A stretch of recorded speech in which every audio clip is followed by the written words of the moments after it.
Boa noite a todos.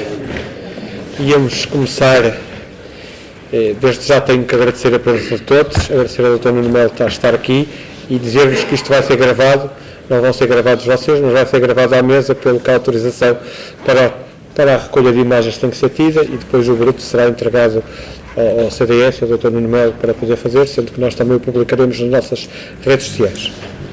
Queria saudar aqui a presença de todos, agradecer ao Duarte porque acolheu com a amizade que sempre tem a ideia que tivemos de pensar este projeto que hoje começa e em boa hora começa com o Dr. Nuno Melo, que é aproveitar para, no ano em que fazemos 130 anos, a cooperativa faz 130 anos que nasceu este ano, numa data que é a data do 18 de março, que é a data da Comuna de Paris, que foi que tivemos a fazer ao almoço, em que seguindo o exemplo daquelas pessoas que lutaram por um mundo diferente, os homens que fundaram esta casa decidiram fazer disto uma casa da liberdade, uma casa do debate de ideias, uma casa que procura trazer as pessoas a vir à mesa, vir falar, vir somar e vir trazer. E nada melhor do que pensar o futuro, numa altura em que não se discute sequer o presente, em que nós nos esquecemos do passado, nos esquecemos da história, nos esquecemos dos valores, nos esquecemos das metas que temos como sociedade e como coletivo, que é uma palavra que urge recuperar, o coletivo de plurais diferentes que somos, e com isso é que faz um país que somos e gostamos de ser, nós procurarmos trazer aqui os líderes de todos os partidos com representação parlamentar, cá e na Europa, e nada melhor começar com o Dr. Nuno Melo. Fazer aqui uma apresentação e fazer também aqui uma declaração de interesses, é para mim um orgulho muito grande começar este debate com o que é o Partido da Democracia Cristã. É os valores que eu acredito, sempre foram os valores em que eu participei, sempre foram os valores em que eu tenho. Acho também que é importante que o CDS, que tem uma história e que nos ajudou a fundar todos, aliás, o Dr. Nuno Melo não leva a mal, os ex-CDS são tantos, só aí tem um público a fazer...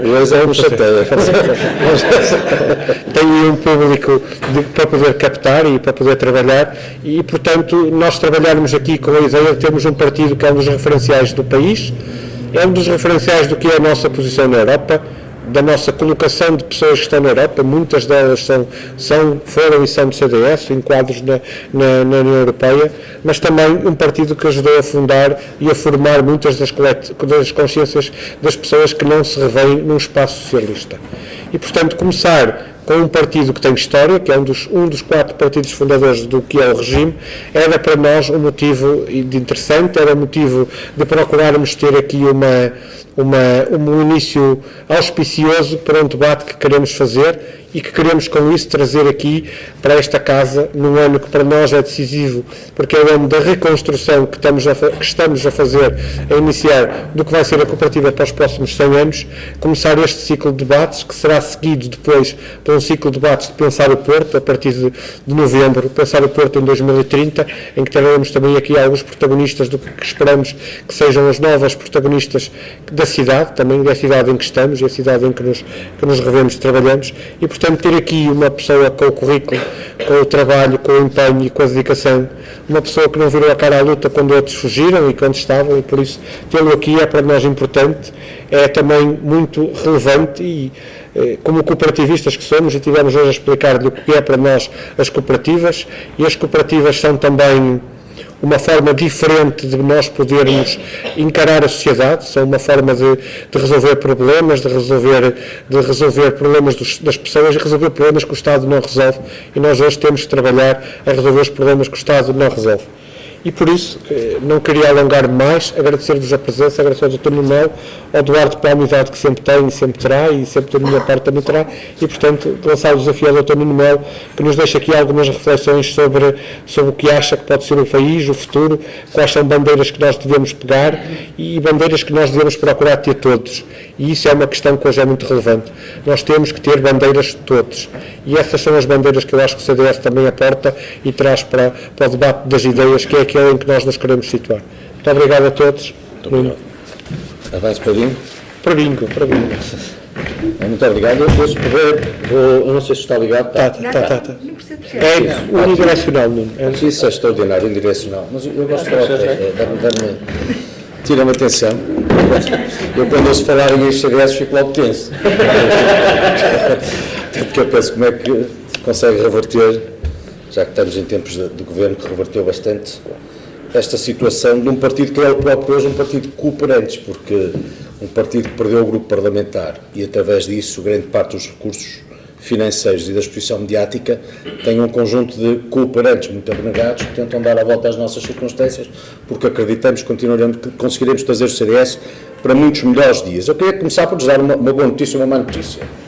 A boa notícia é que eu próprio tenho uma experiência, digamos, cooperativa, porque enquanto estudante eu estudei no ensino privado, no cooperativo, no público, e devo dizer que em todos os casos com excelentes experiências educativas. E, portanto, isto para dizerem que eu tenho do setor cooperativo a melhor das ideias no que tem a ver com a importância, o reconhecimento até em testemunho direto do papel único, agregando tantas vontades de pessoas que através do seu esforço podem fazer muito melhor, e sabendo que estou aqui numa casa que é, para além de mais julga, mais antiga, cooperativa em Portugal, por maioria de razão. A má notícia, para quem seja um cooperante mais ligado à esquerda, e haverá aqui um ou outro, como se percebe, mais ainda quando eu entro aqui numa sala e começam a falar da Comuna de Paris, terão convidado talvez o anticristo, não o política política, porque eu sou o seu oposto. Mas se me convidaram, presumo eu, na qualidade de presidente do CDS, enquanto presidente do CDS, eu vou dar a minha perspectiva, que é de um democrata cristão, que tem, em certa medida, uma visão liberal, no que tem que ver desde logo com a economia, e um bocadinho mais conservadora nos costumes. E, portanto, enfim, nessa que é a minha visão, a melhor forma de eu pensar sobre o que deve ser o futuro tem que ver com uma caracterização de um presente que me preocupa muito.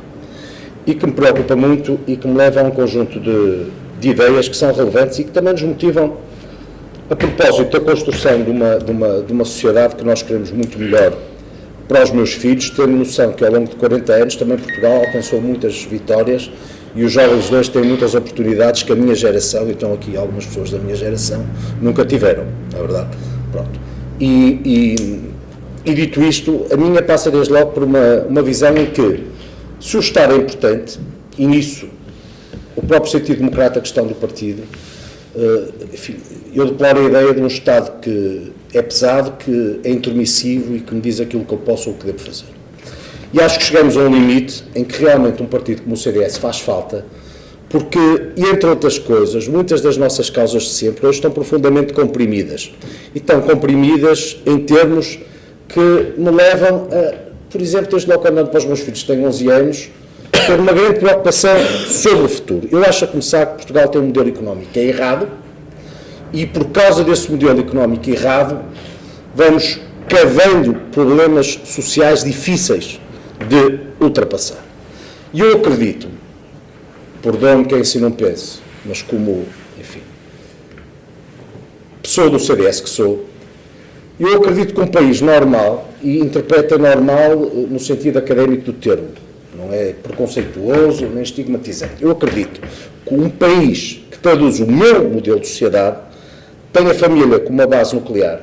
E quando eu digo a família, não vejam nisso nenhum problema contra diferentes projetos de família, não tem nada a ver com isso. Tem. A família como modelo estruturante da sociedade, como a sua base nuclear, cria condições para que as pessoas possam ascender a melhores possibilidades e estadios de vida do que aquelas que muitas vezes receberam dos seus pais, e a democracia cristã é isso mesmo, sendo que eu acho que, neste momento em Portugal, família e propriedade estão profundamente comprimidas, retiramos a possibilidade da consciência social que o CDS também encarna e, por isso, estando em causa, tal qual é o perspectivo, a ideia de liberdade. Portanto, eu acredito muito, enquanto político, em causas que têm que ver com isto, entre outras, mas são e foram sempre identitárias no CDS. Família, propriedade, com preocupações sociais, o que implica trabalho, sempre numa perspectiva que é de liberdade. O CDS existe não para destruir o sistema. Nós somos democráticos, somos um partido fundador do regime democrático. Portanto, nós queremos viver em democracia. Nós queremos melhorar a democracia, não queremos destruir a democracia. E essa, uma perspectiva muito difícil, quando, enfim, nós, pelas dinâmicas, vemos aquilo que tem acontecido nos últimos anos, nas prevalências dos governos que saem das urnas e, por outro lado, na cada vez maior dificuldade que eu encontro em poder ser-se político sem ter até Portugal. Eu acho que, de facto, em Portugal não é a mesma coisa ser de esquerda ou ser de direita. Não acho. Acho que é muito mais difícil de ser de direita em Portugal ou de ser de direita em Portugal do que ser de centro-esquerda. Nos leva a muitos fenómenos, entre eles os fenómenos que são essenciais para quem faz política, começando pela comunicação. Nós hoje vivemos tempos em que algumas pessoas, muitas vezes poucas, determinam, através de um certo politicamente correto, aquilo que pode ser dito, mas porque lideram centros de opinião em diferentes momentos, propalando essa ideia que, se alguém depois no espaço político de centro-direita se atreve a contestar, acaba por ser surgido, e nisso tendo uma preocupação que o deixa num estado quase de defesa tão profunda que não o deixa ser aquilo em que realmente, aquilo que é e aquilo em que acredita profundamente. Eu não sei se no fim deste ciclo vamos ter mais votos ou menos votos, quero profundamente o CDS cresça, mas quero ser político a dizer aquilo em que acredito, porque senão não vale a pena. Eu, se não puder dizer aquilo em que acredito, com medo que amanhã um jornalista ou alguém me venha destratar, porque eu estou a sair da cartilha e, portanto, das baias que dizem aquilo que pode ser dito e aquilo que não pode ser dito, então não me interessa nada. Nós representamos, em democracia, diferentes parcelas da sociedade. Todas elas têm que ser legítimas, todas elas têm que ser argumentadas e depois as pessoas fazem as suas escolhas. Eu não tenho que ser atacado, não tenho que ser prejudicado enquanto político, não tenho que ser ignorado ou suprimido ou menos divulgado apenas porque não siga a cartilha oficial, porque as regras do jogo são subvertidas e, estando subvertidas, é o regime democrático que paga. E, portanto, a primeira coisa que eu gostava, que eu tenho como uma constatação mais ou menos evidente, tem que ver o que é que acontece hoje numa sociedade que faz com que muito daquilo em que eu acredito seja impossível, inicio a lei a piores oportunidades para o meu filho, ou para os meus filhos. Eu não acredito num Estado que acaba por sorver o essencial do meu esforço. Eu não acredito num Estado que, à boleia das preocupações que tem, e são legítimas, e eu até acredito que sejam de todas, de repente, levo o essencial do meu trabalho para níveis que estão muito acima daquilo que é normal. E quando digo para cima daquilo que é normal, é para cima daquilo que é necessário para um esforço redistributivo a pensar nos que também precisam. Ou seja, há uma componente do meu trabalho que eu estou disponível para entregar, porque tem que ser utilizada para que quem tem menos oportunidades possa realmente ter essa ajuda, mas acima disso nós não temos um fisco, temos um confisco. E é um quadro nacional que para mim, sendo descritivo, é penoso. E nos afunda e nos prende a modelos que são os equivalentes ao de outros países que estão no fundo da linha da União Europeia. Neste momento em Portugal, isto são dados que para mim são 45% das famílias não pagam o IRS. Portanto, isto para mim é uma coisa absolutamente demonstrativa do fracasso do modelo económico. Quando 45% das famílias não pagam IRS, significa que 45% das famílias têm salários muito baixos. Portanto, não me venham cá dizer que 48 anos depois da instauração da democracia em Portugal, com a esmagadora maioria do tempo de governos de centro-esquerda, chegados aqui, temos 45% de famílias que não pagam IRS, é uma grande conquista, não é? Isto é uma marca de uma governação falhada, ou de várias sucessivas governações falhadas. Eu saber que o número de dependentes do Estado aumenta de 32% em 1980 para 51% em 2021 é outra razão de grande preocupação. Quando ouço o Primeiro-Ministro dirigir-se ao país para dizer que o Estado é extraordinário, porque está disponível para ajudar não sei quantas mais mil famílias que têm necessidades, eu digo que está aqui a marca da sua governação falhada e da sua incapacidade de alterar circunstâncias, mantém estas pessoas em níveis de pobreza que às vezes até podem parecer simpáticas, porque a sensação é de que, bom, temos um Estado que se preocupa comigo e me dá qualquer coisa. Mas, na verdade, não dá nada porque não potencia as condições para que, através de si, saia da situação de dependência para o mercado de trabalho.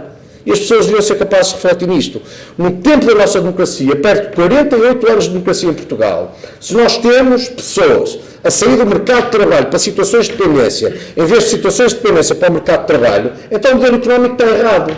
E não serve. E não é o facto do Estado ser bonzinho, no sentido que ajuda muitas destas pessoas, que altera o que estou a dizer. Porque o Estado não pode fazer outra coisa. O problema é que temos um Estado que converte essas dependências em votos. E está viciado nessas dependências convertidas em votos, mas que não nos permitem crescer.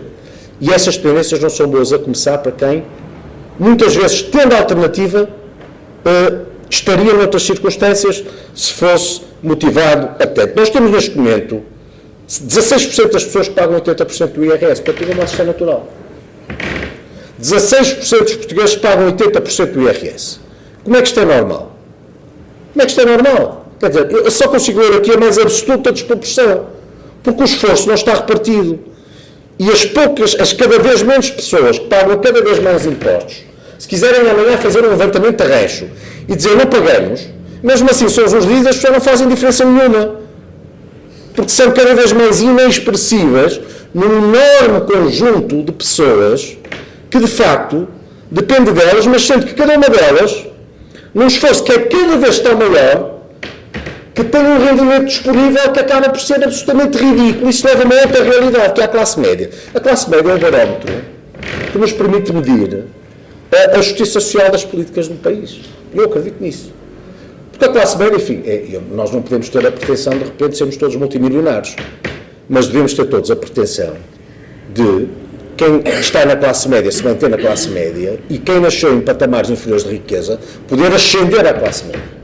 Mas o que nós temos ao longo dos anos são cada vez mais pessoas que saem da classe média para esses patamares inferiores de rendimento. E este é um sinal que é de alarme absoluto. E, portanto, o que nós deveríamos querer ver era a classe média aumentar. E nós temos uma classe média a encolher. E, portanto, isto não é bom. Nem pode deixar ninguém necessariamente satisfeito. Já agora, claro, depois 20% das pessoas pagam os restantes, aliás, um terço da população paga os restantes 20% de impostos. Outro dado que para mim é muito relevante tem que ver com a competitividade fiscal. Portugal é neste momento o terceiro pior país em termos de competitividade fiscal na OCDE. E quando falamos da OCDE falamos de 38 países, não estamos a falar dos 27 da União Europeia, estamos a falar de 38 países.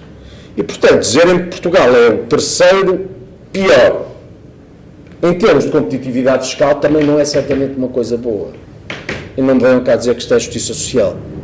Aliás, Portugal é neste momento um dos poucos países que legisla para afastar investidores. Nós que não temos capitalistas e precisamos de quem queira cá fazer qualquer coisa. E aqui no Porto, por exemplo, isso é muito dito a propósito, se calhar, do alojamento local, a propósito de muitas outras atividades. Nós somos os poucos países que legislam para afastar o investimento externo. Quer dizer, isto não é completamente alucinado. Eu sinceramente não sei o que é, mas dá votos. E esse é o grande drama. Mas eu acho que isto tem que ser dito. Bom, Portugal atingiu valores recorde de dívida e de despesa pública, e não me venham cá com a conversa da porcentagem do PIB. Porque o PIB só desce, mas a dívida em valor absoluto está lá. E essa é mensurável. Portugal atingiu uma dívida, está a ver, de 280 mil milhões, que deve ultrapassar pela primeira vez este ano os 300 mil milhões de euros. É muito dinheiro. Que tem que ser pago. E de despesa pública. A despesa pública, notem bem, e a despesa pública é importante. Eu acho que há despesa pública virtuosa e despesa pública que não é. A despesa pública gasta no apoio social quem realmente precisa, mesmo daqueles que são levados para a situação de pobreza por causa deste modelo económico errado, é uma despesa pública virtuosa, porque as pessoas têm que ser ajudadas. Agora, passamos uma despesa pública de 102 mil milhões em 2021 para 107 mil milhões em 2022, para dentro de 113 mil milhões em 2023, e vamos lá se isto é uma coisa boa. Acho que, quer dizer, Portugal precisa de racionalizar este modelo, que de facto assenta muito no esforço de cada vez menos pessoas, num Estado que é cada vez mais voraz, na forma como gasta os recursos que são parcos, sem grande critério, mas principalmente sem grande resultado. Porque o que é que isto significa? Significa que, se avaliarmos os serviços públicos, nunca como agora nós tivemos o Serviço Nacional de Saúde em pré-colapso, nunca como agora nós tivemos tantos problemas na educação, as pessoas estão todas na rua. Nunca por agora nós tivemos tantas situações, se calhar, de greve nos transportes, pelo menos num período normal. Quer dizer, a CP vai fazer a 20ª greve agora. Há pouco um amigo meu dizia-me com razão, um economista, dizia, em relação aos ecoambientalistas, não é? Os que andam aí a esvaziar os pneus, porque parece que os churros são um grande problema, e que dizem que têm que usar transportes públicos, está bem, mas quer dizer, mas com greves nos transportes públicos, esvaziam os pneus e a pessoa fica em casa. Bom, e portanto, até nisso vai faltar um bocadinho de senso, na política. E portanto, nós temos hoje os serviços públicos, os principais serviços públicos, que acabam por traduzir sinais de qualidade de vida. Realmente, estes serviços públicos hoje estão piores. Eu acho que nós concedemos todos que na educação, por exemplo, que nos hospitais, as coisas, no Serviço Nacional de Saúde, as coisas estão piores. Nós hoje temos menos médicos de especialistas, temos menos respostas a situações de cuidados paliativos de pessoas que precisam, temos urgências a fechar, temos menos profissionais, temos todo o Serviço Nacional de Saúde assenta em cada vez menos profissionais e devo dizer muito mal pagos. Porque vejam qual é o salário de um enfermeiro, de um técnico de saúde ou de um médico, e nisso, alguém que sendo, em muitos casos, profundamente especializado, bom, ganha um bocadinho mais que a minha mulher a Dias, e eu digo isso com todo respeito pela minha mulher a Dias, que faz um trabalho que também é essencial. Não foi a especialista, nem andou a estudar não sei quantos anos, mas os outros todos de especialidade para chegar lá. E, portanto, é evidente que isto, porque o modelo é errado, e se tenta resolver os problemas do Serviço Nacional de Saúde, atirando-nos para cima a ideologia, o que é que faz? Faz com que muitos desses profissionais de saúde saiam do Serviço Nacional de Saúde para o privado. Porque não há milagres. As pessoas querem todas subir na vida, médicos incluídos, enfermeiros incluídos, técnicos todos incluídos. Portanto, há também aqui um problema de modelo económico, que mostra que o aumento da carga fiscal, ao contrário do que seria suposto, não tem uma consequência de uma melhoria de serviços, porque se ao menos isso sucedesse, como acontece em muitos países nórdicos, menos mal. Só que nós temos hoje as pessoas mais pobres, com menores rendimentos disponíveis, a pagar muitos mais impostos e com muitos piores serviços, comparativamente ao que tinham há poucos anos atrás. E eu acho que isto nos deve fazer pensar porquê. Porque realmente este modelo económico, neste momento, assenta no que eu acho é uma apropriação muito desproporcionada do esforço alheio. Porque todos nós estamos disponíveis, trabalhando, para darmos essas parcelas do nosso esforço. Agora, eu acho que a maior parte de nós que pagam impostos sente que o que pagamos não é justo. É desproporcionado. E que não temos voz sequer. As pessoas que pagam impostos neste país, neste momento, não têm voz. As pessoas... E reparem, eu digo isto das vezes no CDS, eu acho que o CDS deve ser dos primeiros partidos a defender melhores salários. Mesmo salário mínimo. Como é evidente, porque um partido que também é democrata cristão quer que o rendimento possa ser redistribuído e que as pessoas vivam melhor. Agora, vamos cá ver uma coisa. Quando nós sabemos que para aumentar um salário de 1.000 euros para 1.500 euros líquidos, um empresário, um empregador tem que gastar mais 1.147 euros, dos quais 500 euros só ficam para o trabalhador e 647 ficam para o Estado, que leva a fatia do dinheiro.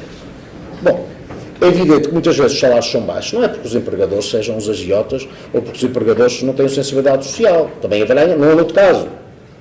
Mas é porque realmente, para aumentar um salário neste valor, que é de 1.000 para 1.500 euros, não é nenhuma exorbitância, o encargo é tão grande, por culpa tão evidente do Estado, neste modelo económico que é errado, que a sociedade, desse ponto de vista, sendo menos redistributiva, não é melhor.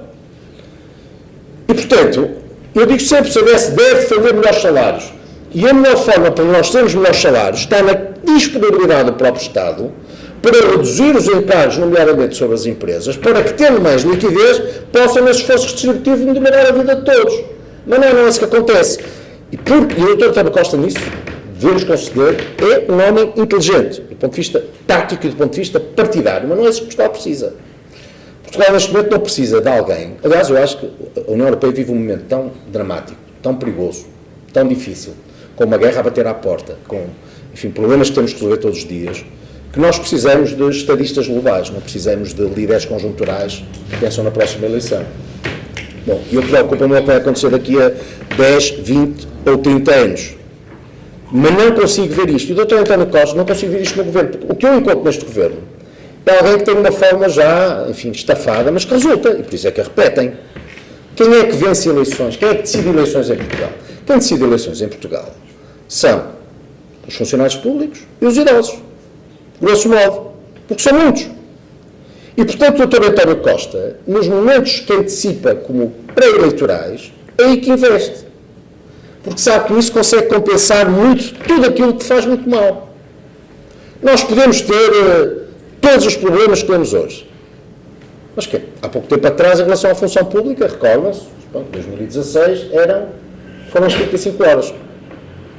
As 35 horas na função pública foram aprovadas com o voto da esquerda e foram aprovadas com o voto contra do PSD e do CDS. Mas não é porque o PSD e o CDS tivessem menos sensibilidade social do que a esquerda.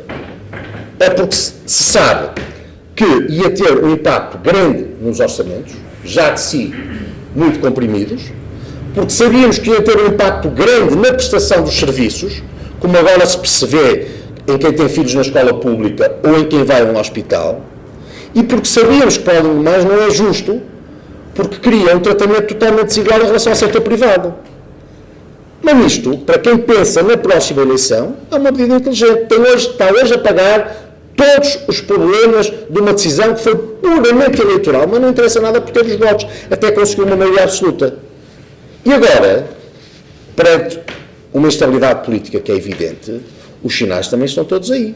Os sinais estão relacionados com os idosos, com aumentos que eu digo que são justos, mas são politicamente motivados e com progressões de carreira que acabam de ser anunciadas, mas que visam o grande universo eleitoral que decide eleições.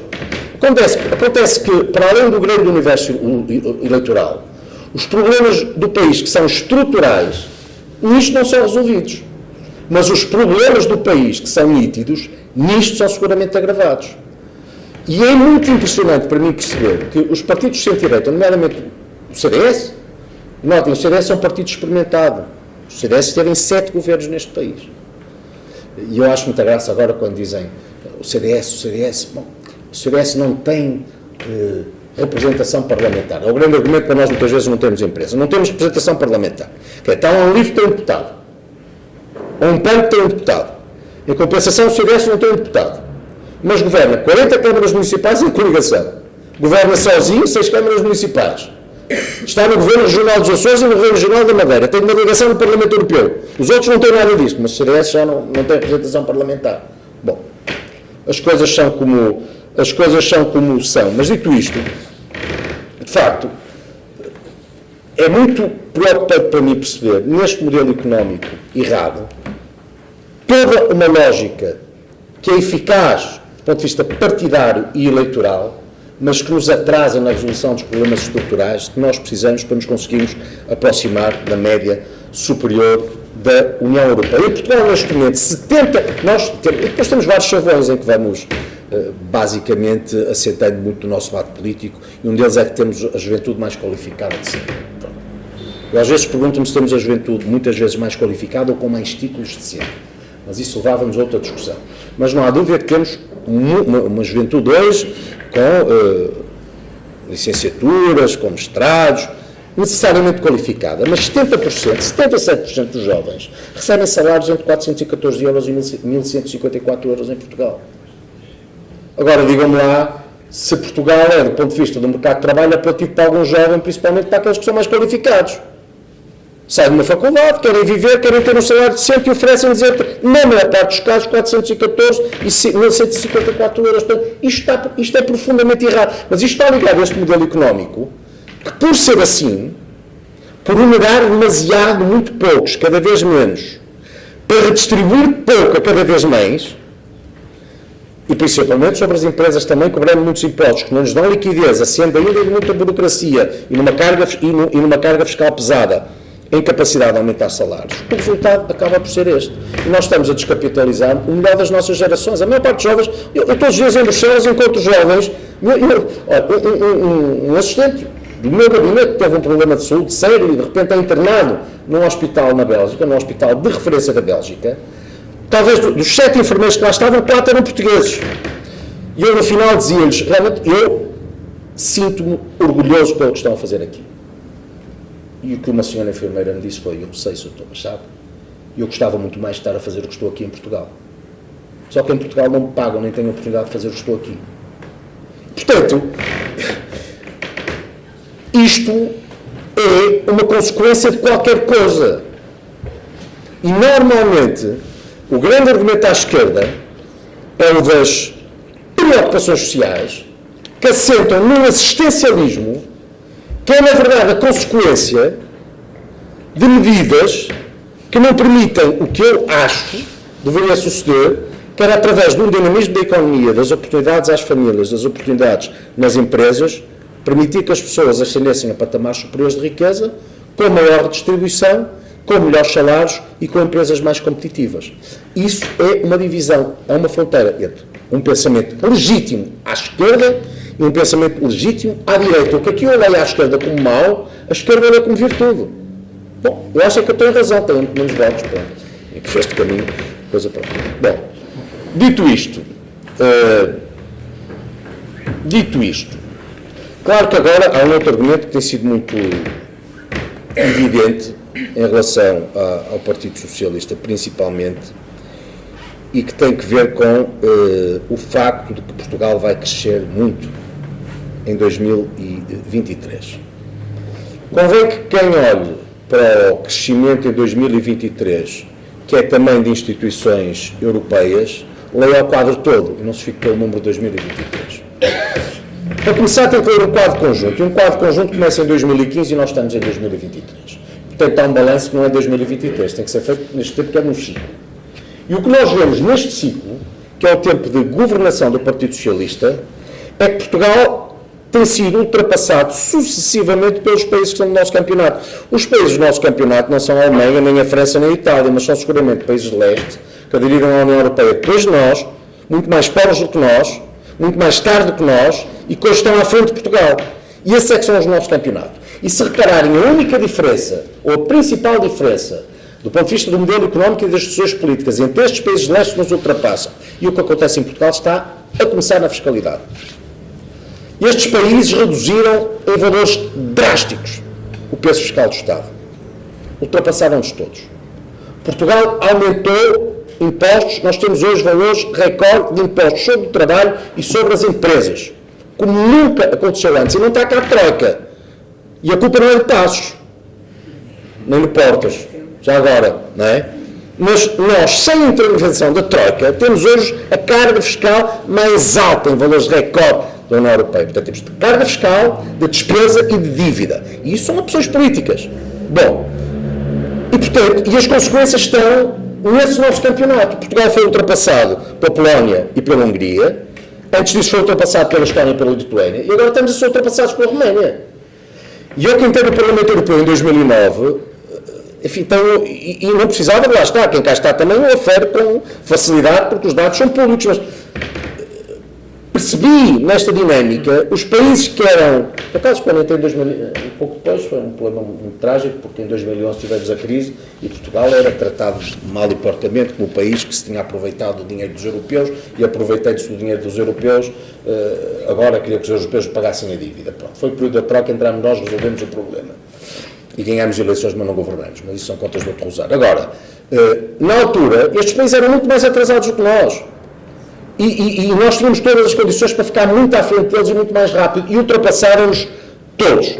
Mas o argumento do Dr. António Costa agora é o do crescimento em 2023. Bom, mas tem que olhar para o crescimento em 2024. E tem que olhar para o rendimento per capita, que nos traduz a componente social, virtuosa ou não, desse crescimento. E aquilo que se vê, e não há sequer grandes dúvidas, nos mesmos números que o Dr. António Costa invoca, mas na parte em que os esconde, é que no PIB per capita Portugal vai cair para 22º lugar da União Europeia em 2024. E no final deste ano terá convergido zero em relação a 2019. E nós somos um país da coesão. Nós andamos a receber milhares de milhões de euros de fundos comunitários sem nos aproximarmos da média da União Europeia. Isto deve ter alguma leitura. Eu gostava muito que Portugal, aqui chegados, depois de uma adesão que é muito mais antiga do que destes países leste todos, fosse hoje um país que já não fosse do núcleo da coesão. Eu gostava muito que Portugal não recebesse dinheiro da coesão. Era sinal que estávamos bem. Mas nós continuamos cá no fundo, não nos aproximamos da média da União Europeia e outros, insisto, mais atrasados, estão-se a aproximar muito mais rapidamente da média da União Europeia. E, portanto, isso também tem que ver com esse modelo económico que é errado. Mas se tivermos que, se tivermos que analisar aquilo que tem que ver com o PIB per capita, por exemplo, na comparação com a Roménia vai convergir de 77,1% para 79,2% da média europeia e Portugal de 77,2% para 78,6%, ou seja, até 2024 a Roménia vai ter um crescimento muito maior e muito melhor distribuição de riqueza do que Portugal. E, portanto, eu acho, quantas pessoas não têm que ter 2 empregos para sobreviverem em Portugal? Quantas? Eu podem vir com esta conversa, mas o que me interessa realmente é olhar para as pessoas e perguntar às pessoas, vivem melhor ou vivem pior? E hoje, a maior parte das pessoas vive pior. E vive pior porque tem menos rendimento disponível. Mas isto é para mim muito cristalino. A maior parte das pessoas, eu refiro, obviamente, acho que pagam impostos, mas também muitas destas pessoas que não pagam IRS, mas que pagam muito impostos indiretos, que no final do mês pesa na carteira, mesmo que muitas vezes não notam, não têm disso compreensão. E depois sejam enganadas com tanta facilidade com uma das medidas de aparente bonomínia que vem do Dr. António Costa ou do Governo, mas de significado realmente estrutural, no sentido de poder mudar qualquer coisa das suas vidas, é coisa nenhuma. Finalmente, há um outro aspecto que tem muito que ver. Isto tem uma grande consequência na redistribuição social. E nós vemos isto todos os dias, em todas as instituições. E, por exemplo, no que tem que ver com os próprios cuidadores informais. Quer dizer, a maior parte das instituições dedicadas à solidariedade social não fazem nenhum favor ao Estado. Notem. Porque substituem o Estado em tarefas que o Estado é absolutamente incapaz de exercer. Mas vejam como todos os dias, supostamente quando já não estamos intervencionados, são cada vez mais as tentativas de reduzir, por exemplo, no setor social, mas não só, aquilo que é dinheiro de que precisam para exercer as suas competências. E isto é absolutamente trágico, porque nós estamos a falar do setor mais frágil da nossa sociedade. E isto ao CDS também diz muito. Porque nós somos liberais na economia. Nós queremos um Estado que não seja pesado, queremos um Estado que não atrapalhe, queremos um Estado que seja lúcido, mas queremos que a riqueza que é criada seja, em parte, redistribuída para ajudar os outros. E hoje sobra cada vez menos para ajudar os outros. E muitas vezes, em muitas destas instituições, dizer-se, bom, mas os senhores agora vão ter que apenas dar conta de, como ainda hoje me contavam um exemplo, este é um exemplo vivido, a par de muitos outros, e tinha a ver com crianças na área da deficiência. Vão ter menos pessoas, cada instituição vai ter X pessoas, representava menos X% a cargo. E as pessoas perguntavam assim, está bem, e essas pessoas em termos de contributo do Estado vão significar quanto? Porque vamos continuar a ter os mesmos funcionários. E as pessoas não deixam de ter, e essas pessoas que não estão institucionalizadas vão ter que ir para a casa dos pais, ou vão ter que ir para a casa de familiares. Muitas vezes não têm familiares, como é que vai ser? E, portanto, se o Estado perde esta componente que é de mínimos de sensibilidade social, quando, ao mesmo tempo, é capaz de pagar indemnizações de $500 000 a alguém porque foi administrador de uma TAP, nós também só podemos ler aquilo que está tudo errado.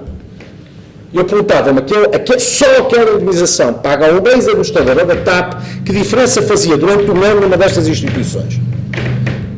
Mas eles é que são socialistas. Eu não tinha dúvida quanto ao critério. Num país que é pobre.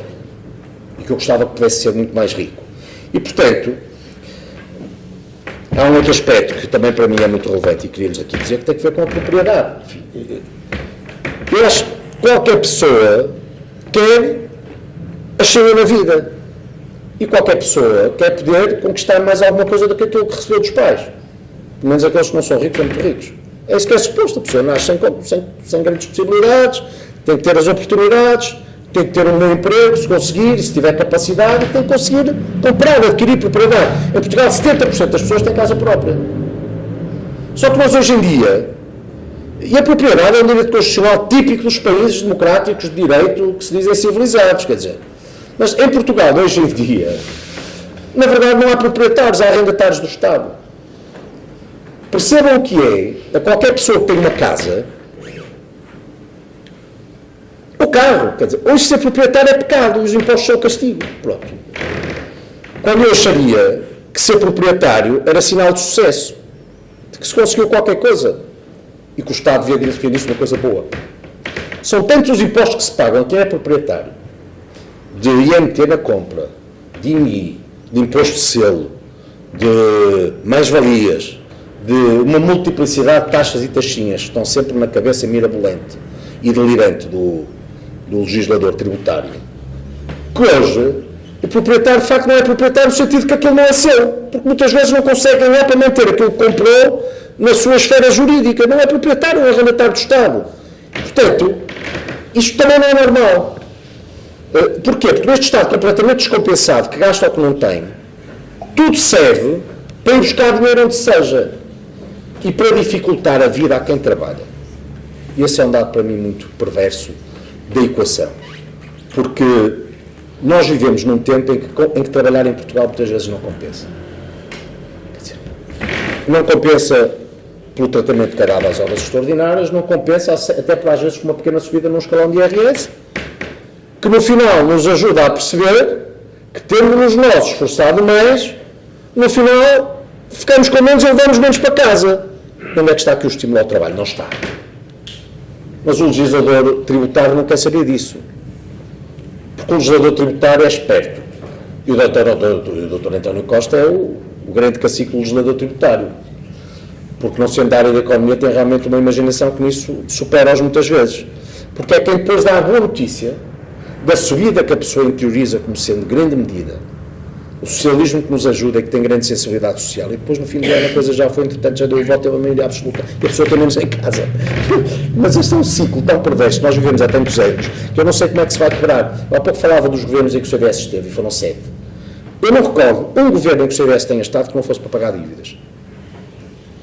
E gostava muito de ter o CDS um dia, por muitas razões, num governo, está aqui a Catarina, que era hoje, por exemplo, que esteve num governo e sabe disso muito bem, e muitas outras pessoas do CDS, mas eu gostava de um dia poder ver o CDS num governo, num ciclo de crescimento.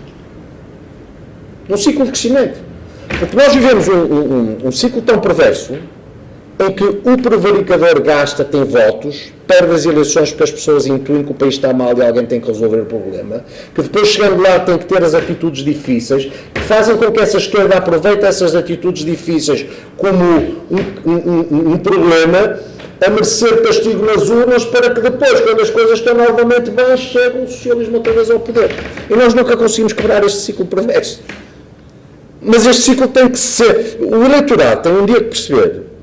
O espaço político de centro-direita tem que exercer o poder num ciclo de crescimento para nos dar a oportunidade de mostrar se o nosso modelo económico é ou não mais virtuoso, se o nosso modelo económico dá ou não melhores resultados e, dando melhores resultados, permite ou não ajudar o país e fazer o país ascender a níveis superiores comparativamente com a média da União Europeia. Bom, isso é para mim uma coisa muito importante. Até digo mais, o programa Mais Habitação para mim é só a deriva bolivariana do regime, que atira ideologia para cima dos problemas. Há problemas do SMS, ideologia para cima dos problemas. Não é? Nacionalizam-se as administrações e a gestão, como aconteceu no Hospital de Braga, quer dizer, o Hospital de Braga recebe prémios, é um hospital melhor gerido, vem o Estado, mas a ministra, enquanto ouvia lá a Internacional e tal, nacionaliza-se a Hospital de Braga, cá para baixo. Fantástico, não estou a bater palmas, estou a cantar internacional, mas Portugal está pior. O Serviço Nacional de Saúde, seguramente, não é? Pronto. E no caso de Mais Habitação é só a mais recente deriva bolivariana, que é alguém que me diz a mim que sou proprietário, que vou fazer com o que é meu. Quando temos uma Constituição onde o direito de propriedade implica que eu tenho a capacidade de usar e fruir os meus bens como entendo, e se o Estado em algum momento quer restringir a minha capacidade de usar e fruir os meus bens, tem que me indemnizar, é isso que é normal. Porque aquilo é meu, não é do Estado.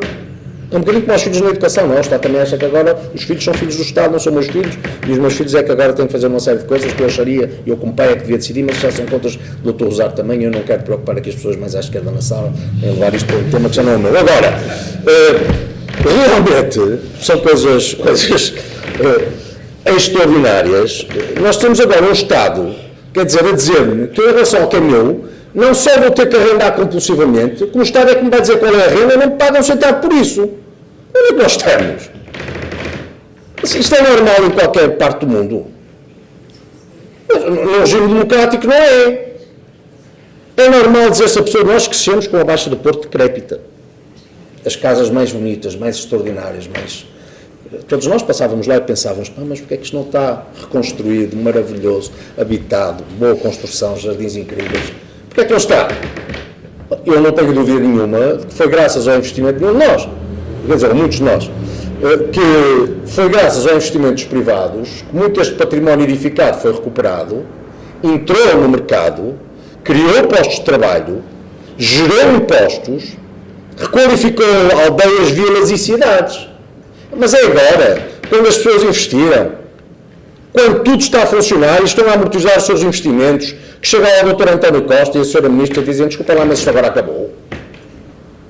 Desculpem, é que não é normal. Porque maioria absoluta não significa poder absoluto. E qualquer primeiro-ministro com maioria absoluta, por acaso, está submetido a uma coisa que se chama Constituição. Que se aplica a todos. E termino mesmo agora. Depois há aqui, eu acho que isto é uma coisa dinâmica. Depois eu não quero monopolizar o tempo, porque há tanta coisa que eu gostava de dizer. Agora sabem que a gente que não tem televisão, eu apanho gente à frente, só quero falar, quero fazer as conversas. Mas depois temos aqui medidas, se estiver a falar de medidas e coisa e tal. Mas não há como, a este propósito, de falar da liberdade. Eu falei de 4 temas que são fundamentais para um partido como o CDS. Que é a família, a propriedade, a proteção social e a outra é a liberdade. O CDS é um partido que nasce em liberdade, a ajudar a consolidar o regime democrático e que, percebendo que o regime está muito mau e está profundamente decadente, o quer melhorar, não o quer destruir. E o que se passou com o CIS em Portugal é imperdoável e é um sinal de alarme absolutamente vermelho. Se estivesse lá mais, teria encarnado. Vermelho. Não é bom. Isso é não bom. diria vermelho mesmo. Encarnado é bom. Encarnado. Mas, futebol à parte. Porquê? Vamos cá ver uma coisa. Em primeiro lugar, ninguém tem ilusões quanto à razão pela qual o Dr. António Costa não demitiu o Ministro Galamba. O Dr. António Costa não demite o Ministro Galamba, porque é evidente que quem dá a instrução ao CIS é o Dr. António Costa. Alguém tem dúvida disso? Mas alguém tem dúvida disso? Portanto, não vai castigar o Ministro por um pecado que é seu. Então tem em causa um computador do Governo, nas mãos de um adjunto do Ministério, que tem como Ministro um Delfim do engenheiro Sócrates e agora apaniguado do Dr. António Costa. Num caso que tem implicações profundas na governação. Sabemos que o CIS é dirigido pelo secretário-geral do CIRP, que depende diretamente do primeiro-ministro com o estatuto de secretário de Estado. E então o CIS ia agir sem que o Dr. António Costa soubesse. Portanto, eu não tenho dúvida nenhuma que quando o Dr. António Costa diz que não sabia, nem foi informado, mentiu. Não tenho nenhuma dúvida disso. Porque se assim não fosse, quem tivesse agido, estando em causa ao Governo, sem conhecimento ou informado, o Dr. António Costa já não estava no lugar. Isso é para mim muito evidente. E depois, um outro dado que também é fundamental, é que há uma grande diferença entre serviços de informação e uma polícia política. Em Portugal não há polícias políticas. Os serviços de informação não estão ao serviço de partidos, nem estão ao serviço de governos. Os serviços de informação estão ao serviço do Estado. E, portanto, os serviços de informação não vão à casa de um cidadão, seja de esquerda, do centro ou de direita, não me importa nada, a meio da noite, para lhe pedir um computador, dizendo-lhe depois o CIS que não é crime porque senão não podia agir, enquanto os governantes dizem que o CIS agiu porque aquilo era crime, e no dia seguinte continua tudo na mesma. Peço desculpa, isto não pode acontecer num Estado democrático de direito. Só que tudo o que é profundamente anormal no regime neste momento está de tal forma banalizado que as pessoas, acriticamente, e não é uma atitude que é quase amorfa, não reagem. Isso é o que mais me impressiona neste estadio 48 anos depois da nossa democracia portuguesa. É que as pessoas não reajam perante aquilo que seria, noutras condições, absolutamente improvável. Aliás, digo-vos, mas, se o que está a acontecer em termos de degradação do regime democrático acontecesse com um governo, por exemplo, esse do PSD e do CDS, meus amigos, nós tínhamos manifestações do Cimo de Santa Catarina até lá abaixo, em Lisboa nem se fala, porque eu lembro bem dos encontros combinados dos cidadãos a atirarem-se para cima dos carros dos secretários de Estado de tempo de troca. Como se o buraco tivesse sido feito, porque lá estavam, mas pronto, já não vou ir outra vez. E, portanto, isto para dizer o quê? Reajam, por amor de Deus.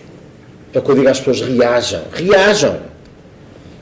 quer dizer, indignem-se quando em casa vem qualquer coisa que os incomoda. Indignem-se quando na empresa vem qualquer coisa que não acham certo. Indignem-se quando um amigo faz qualquer coisa que não está correta. Porque neste caso está o regime. E eu quero acreditar que o regime não está podre, mas está decadente. E não houve nenhum regime político que sobrevivesse à perda da credibilidade. Nenhum. À perda consistente, consolidada da credibilidade. E é isso que nós estamos agora a ver, todos os dias. Já aconteceram muitas revoluções em muitos sítios, por muito menos. E, curiosamente, a Primeira República vai à vida por muito que agora começa a acontecer, e por isso eu escrevi um artigo há pouco tempo para o Expresso, e o título não cheirinho a Primeira República, porque eu estava a ler, eu leio a realidade, e eu gosto tanto de história, revejo o percurso da Primeira República, e há coisas que são quase miméticas, é realmente muito impressionante. Violência à parte, felizmente, não é? Porque as coisas não se resolvem agora com as câmaras fantasma, nem com assassinatos, mas do ponto de vista da degradação, isto acontece. E, portanto, enfim, terminando, o que é que eu desejava que acontecesse no futuro? Era o contrário disto. O que é que eu desejava que acontecesse no futuro? Desejava uma alteração no modelo económico, desejava um Estado que penalizasse muito menos as famílias cobrando-lhes e as empresas cobrando-lhes muito menos impostos. Desejava um Estado que voltasse a considerar as famílias como absolutamente essenciais numa sociedade que eu considero é normal. Hoje em dia dizer-se, como eu faço, de família, fiquei um bocadinho fora daquela cultura woke, não é? De família. É uma coisa velha, uma coisa... Família... Há pessoas que dizem, não vais falar de família, não sei... Eu vou, pô, não tenho família, quer dizer...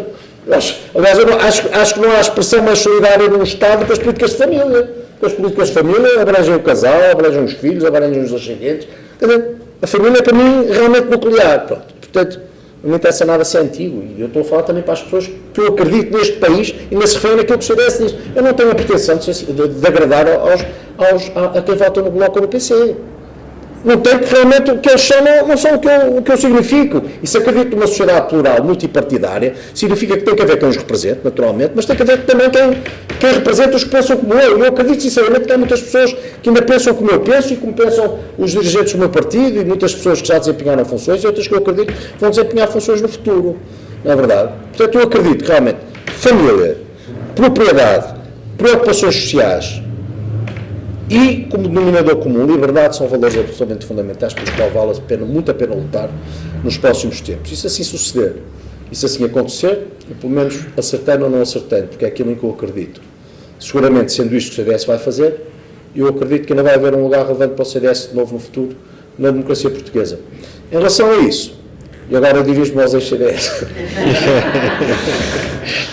A casa está aberta porque fazem todos falta. Eu acho que o que é importante no CDS é que nós hoje em dia falamos para fora e sobre o país, não me interessa nada falar para dentro e em ajustes de contas, não me interessa nada. Eu acho que todas as pequenas fações e pequenas... Nós às vezes enredamos em problemas e em coisinhas que depois já nem sabemos como começar, não interessam nada e que esgotam muito da nossa energia.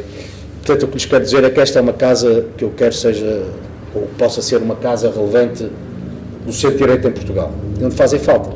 E por isso, para quem queira, ajudem-nos a reconstruir este futuro e a resgatar o CDS para um lugar que é de justiça, porque eu acho que a democracia também, na nossa escala, é tributária do nosso esforço, e porque depois ajudarão também a ser parte de